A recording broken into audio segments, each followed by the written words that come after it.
the inverter changes 12-volt DC power to 110-volt AC power. The inverter control panel is located up with all of your other controls.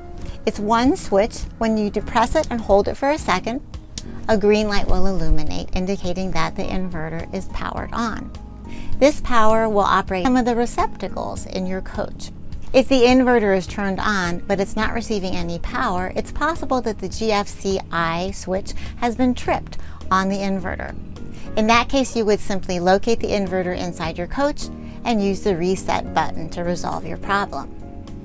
The inverter does draw from the battery, so it's recommended that in order not to deplete the battery, you always turn it off when not in use.